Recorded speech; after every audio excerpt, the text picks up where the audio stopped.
Welcome, Baruch atah Adonai Eloheinu melech haolam asher kitshanu b'mitzvotav v'tzivanu la'asok b'divrei Torah.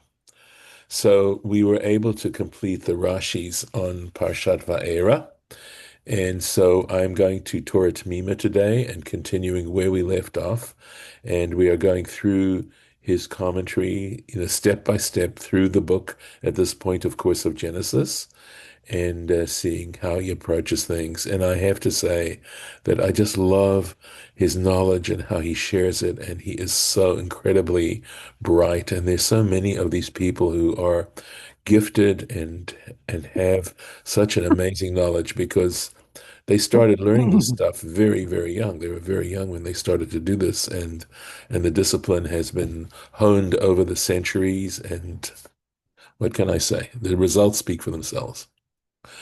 Vahi Avram ben Tishim Shana v'tesha shanim. Abraham was 90 years and 9 years. So he was 99 years old. Vayera Hashem el Avram, and the Lord appeared to Abram. Vayomer elav, and he said to him, Ani El Shaddai, I am El Shaddai. Hitalech lefanai v'heyeh tamim. Walk before me and be pure, be perfect. So, just a little comment is that with Noah, he walked with God. However, Abraham is told to walk before God. And what is the difference? I think the difference is that in through Abram's life, he actively brought people to understand God and to be able to serve God. Whereas Noah simply did it himself, for himself, etc. And yes, while we read in Midrashim how he tried to let people know, he was not actively involved in it. He did it because God had asked him to do these particular things. I think there's the lifanai means, anticipate what I'd want of you as well. So we'll see. This, of course, I will, spoiler alert here. This, of course, is this chapter that deals with the Brit Milah, that deals with the covenant, right, of circumcision. So first of all, Torah T'mimah wants to deal with this El Shaddai, right? This is the first time God is referred to as El Shaddai. So the question becomes, oh, what do we mean by this? What's the Torah trying to communicate with us? So we have in Chagiga, page 12a, Amar Reish Lakish, said Reish Lakish, Mai dichtiv ani El Shaddai. What does it mean when it states in the passage, I am El Shaddai?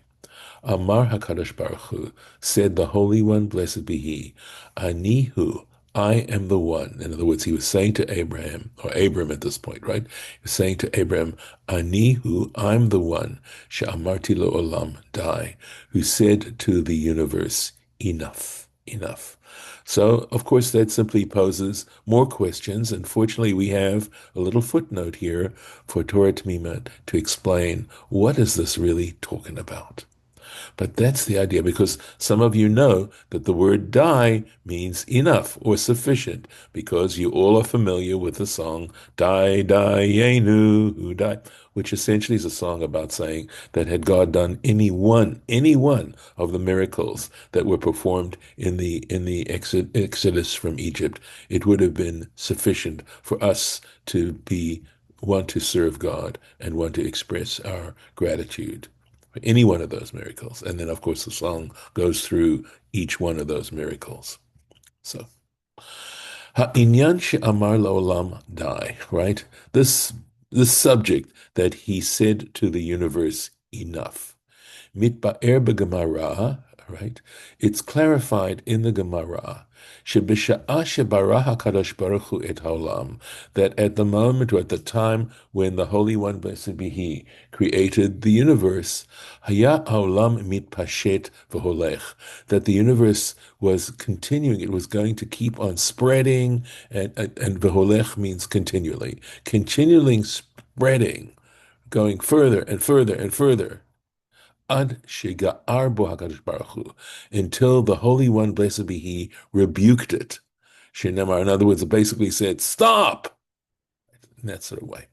Shinemar, how do we know this? Because in Job 26, and it's actually verse 11, it says, Amudei Hashamayim Riarofafu. The pillars of heaven trembled. Vayitmahu Migarato. And it says Migarato, right? And it says, and they were astonished at his rebuke. So we have this verse in Job that describes this idea. Ulagirsa acheret, and there's a different version of the same idea, in the Gemara. Here we go. B'sha'ah shebara HaKadosh Baruch Hu et hashamayim. Now it's specific, right? That at the time when the Holy One, blessed be He, created the heavens, v'gisa zo mechuvenet. So it doesn't say olam, it says the shamay, the heavens. And this version seems more appropriate. It seems more on task, yoter, than the one we just quoted. Laharaya shemevi mi pasuk amudei shamayim. Why? Because of course, because the proof is going to be amudei hashamayim, the pillars of heaven. This particular applies to the original statement that says it was the heavens. So that's why it's, in some ways, a better version. V'iyen bepiresh Rashi, and check out, and I think when he talks about Rashi's commentary, I think he might be referring to the Rashi in the Talmud, in the Gemara. Ulefanenu besamuch, and before us at the next comment, right? The kavanat, and the intention, the shayachut hadrasha lakan, and the appropriateness of this interpretation specifically here, right? While we're bringing this particular statement here, yesh lomar, we could say al pi ma shekatuv b'midrash Rabbah. It's based on what is written in the Midrash Rabbah, kan here regarding this particular section, chapter 17 of Genesis. The Midrash Rabbah is organized according to the way the Torah is written out. So it's actually Perek Mem Vav. It's actually chapter 46. Amar lo HaKadosh Baruch Hu Avraham. Said the Holy One, blessed be He, to Abraham, Dayecha ani va'ata ba'olam. It is sufficient that I and you are in the universe. In other words, the two of us are necessary for the world, right? Necessary and sufficient for the world to exist. And if you are not willing to accept upon yourself this commandment to circumcise yourself, Dai le'olami adkan, it's enough that my world existed to this point. Klomar, that is to say, Dai lekiyum ha'olam, he's just putting it in different words, right? It is enough for the world to be in existence, adkan, until now, ume'ata yecherav, and from this point on, it will be destroyed. Now, I realize that a lot of people would read this and say, well, okay, it is an explanation, but gosh, where do they get such an idea? And it seems to me, as things have become clarified to me, and of course there's a good deal more to discuss here, but I don't know that he goes into what I'm about to tell you.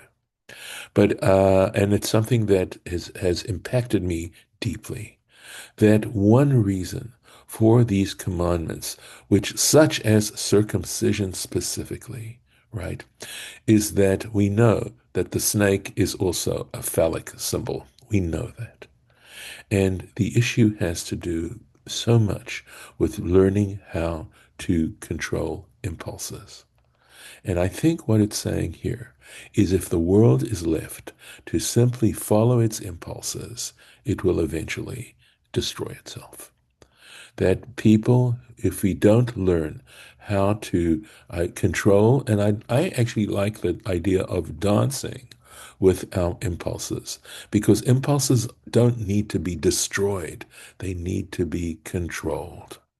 They need to be under our control, and to think and use them in ways that bring life to the world and not death to the world. And I think that's the point. And if you think about the symbolism of circumcision, the circumcision is supposedly, in removing the foreskin, is the idea that we do not simply follow our basic animal instincts, that we try to bring them under control. And in fact, all of Jewish discipline and these mitzvot, such as kashrut, such as Shabbat, all are there to help us realize we are capable of doing it, of living our lives where we build up our lives rather than destroy our lives. And we know that the issue of sexuality is complex and deep, and we know that it's very easy to become addicted to it and to allow it to destroy our lives. How many families have been destroyed because of this? And I think that is underneath the covenant of the circumcision. There's a lot more as well, but on a very primary level, I think that's why we have this amazing statement here saying that if it doesn't go any further than this, the world might as well be destroyed. And I think that we're seeing evidence. So let's go into a little bit of a different, maybe a more pleasant area here. Uma shenir'eh lo lidrosh kan Hashem Shaddai. And what he saw was appropriate to interpret here this name Shaddai, right? Why Dafka here? Yesh lomar, we could say, Mishum deshem ze ba kam bepam harishona b'Torah. And that is because this is the very first time that this is an appellation for God. We don't ever see up to this point this term Shaddai. ולכן סמכו שיש כוונה בזה, and for this reason they relied on the idea that there was a particular intention as to why this name Shaddai was here. And I think we have tried to give, I think, a relatively good reason as to why, and why the word die is associated with Brit Milah. Umizetir, and from this you shall see Kima shetzien bal Torah or pasuk zeh, and the fact that the author of the work called Torah or he put this particular quotation and this citation, the pasuk zeh, that we just gave in this verse, the Parshat Vayishlach. He takes it and he applies it to Parshat Yishlach. That's where he does. That's chapter 35, verse 11 in Genesis, right? B'Yaakov, he makes it, he refers this El Shaddai, this whole thing with Reish Lakish, right? He applies it to that area there. Regarding Jacob, Shamar lo HaKadosh Baruch Hu Kain, because if you look at chapter 35, verse 11, you'll see that's where God says to Jacob, Ani El Shaddai, right? He said it to Jacob. Ein zenachon. It's not a good place. It isn't correct to put it there. Ya'an, because the ad az kfar nizkar shem zeh, pa'amim b'Torah. He says, because this name El Shaddai is already mentioned a couple of times in the Torah. So in other words, the fact that it's mentioned for the first time here gives it an added level of significance that it would not have once it's already been mentioned in the Torah.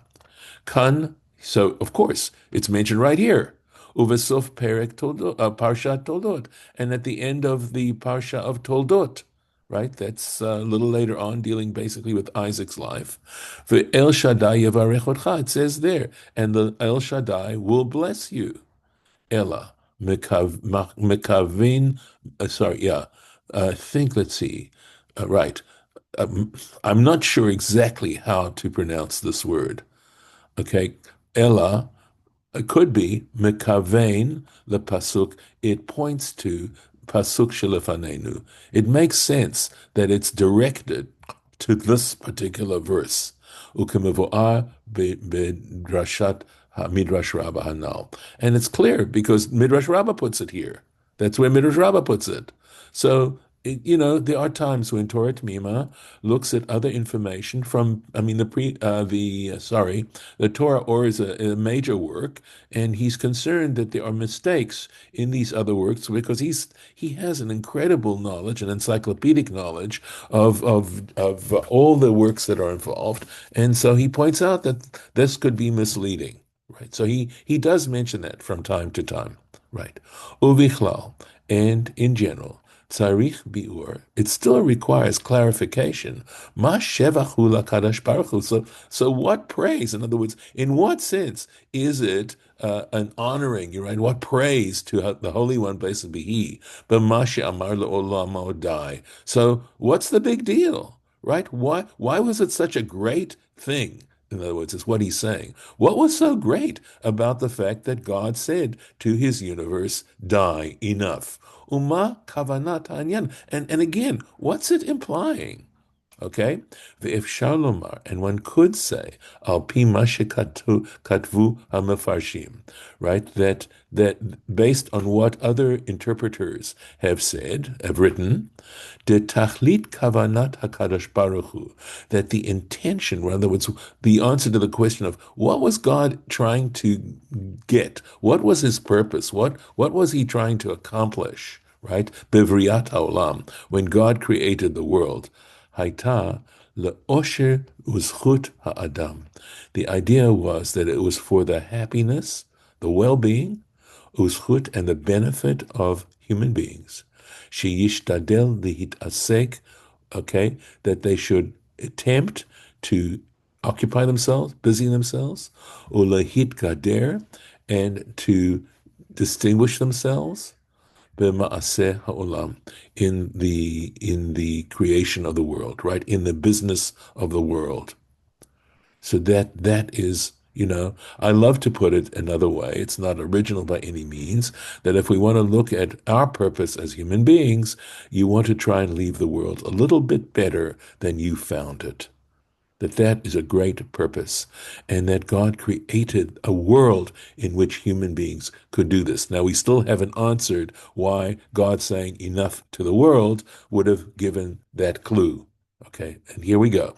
For al yedei, keep going. In other words, again, and by means of this, in other words, if human beings acted in this way, right, yikneh zachut shleimut, he would, that is, human beings, would achieve the benefit of shleimut, perfection, a nefesh of the soul. In other words, to perfect one's soul. So we see already implied in Genesis how character is über alles. It's all about character. It's not necessarily about your genealogy, which sometimes in cultures is so, so important. And I'm not saying it isn't important, but it isn't necessary in the sense that just because you come from a distinguished family means that you will act in a distinguished kind of way, right? It is up to every individual to perfect their souls. And again, we still haven't proved the point regarding why it's great for God to say die. And indeed, im lo haya hakadosh baruch hu, here we go. If the Holy One, blessed be He, had not omer lo olamo, had not said to his universe, klomar lema'aseh breshit, that is to say, the creation, right, the process of creation, the works of creation, die enough, Haita Habriya Nigmeret, in that case, creation would have come to a conclusion, Umishtaklelet Bechol Hashlemut, and it would have been completed in every sense, Shedrusha, that was required, Ad Sheshuv, to a point where Shuv Lo Haya Makom La'adam, to a point where there would not be room for a human being, Bale Lehit Gader Bo, in which to excel, right, for him to excel, and what new things human beings would bring to the world. Brilliant. In other words, this world had to be created incomplete so that human beings would have purpose and they could work to complete the work of creation. Aval mikevan shamar dai, but since he said, God said to the world, enough, he allowed for there to be a place, Adam, for human beings, l'shachlel ma'aseh bereshit, to complete the word of creation, v'dok, Qed. Now, in some ways, this is, while Torah T'mimah is not a mystic, nevertheless, in some senses, this also is reflected in mystical tradition to say that God had to leave some room for the rest of creation. In other words, God could have filled the world so completely that there was no room. These are all incredibly powerful metaphors that talk about purpose, without purpose. So this is the deeper side of Reish Lakish's point. And this idea, it's a very famous statement that God said to the world, die enough. And I'm going to stop the share here and give you a chance to comment. David. Yeah. So a question here is: is it completion of the world or completion of ourselves? In other words, which because the world is is an entity, right? But it's also an entity that, as we see, can be used up. So which one are we supposed to be completing? Ourselves and evolving that way, or the physical world, or the world that we're existing in. So it seems to me it'd be the latter, or it'd be the former, not the latter. And it sounds here like it's the latter, not the former. So anyway, that's my question. Okay, so here's the thing. My understanding of religion, period, is that it wants to examine our relationship to the universe.